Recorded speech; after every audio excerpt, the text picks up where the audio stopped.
So though we both went to school in Indianapolis, you did come from a more rural area outside of the city.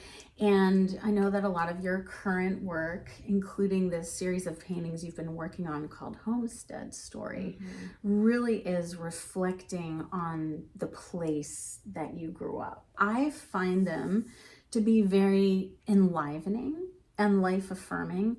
But I also know that this particular series came out of a moment of deep grieving in your life and have been part of your healing process. And that's something that, in creativity studies would talk a lot about the connection between, art and healing, and how art, as an endeavor unto itself can be a very healing and cathartic experience. So I'm curious, can we hear a little more about what inspired this particular series of paintings? None of us are immune to death and tragedy and family dynamics. I mean, it just, it's the human condition. And the way that my mind works is that when I am taking walks or outside, I just sort of go to a place of reflection. And I will say that these paintings did come in a time of intense grief and sorrow, and they were a real surprise to me that out of some real dark places, that something that was really celebrating a wellspring of abundant joy and just gratefulness or gratitude to be alive, just really appreciative of the beauty of the world. What was going on in my life when this series started was we had just lost my father in a rather horrific accident. He walked out in front of one of his horses at a racetrack. It was a standard bred, and he was trampled. And so it was a horrific way to go out.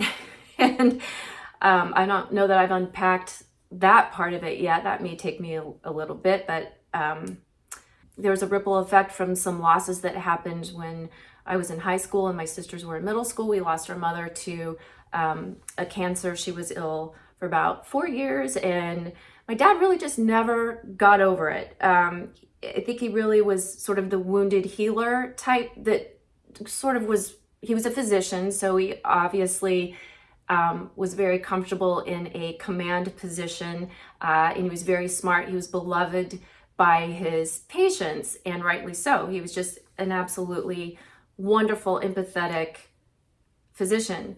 Sometimes that doesn't always translate at home. And when you're used to be in charge of everybody, you don't necessarily need to be in charge of everybody all the time. And so, long story short, there was just a ripple effect in our family. And when he passed away, it sort of ripped the Band-Aid off of a lot of latent emotions, and it ended up kind of destroying what was left of our little family.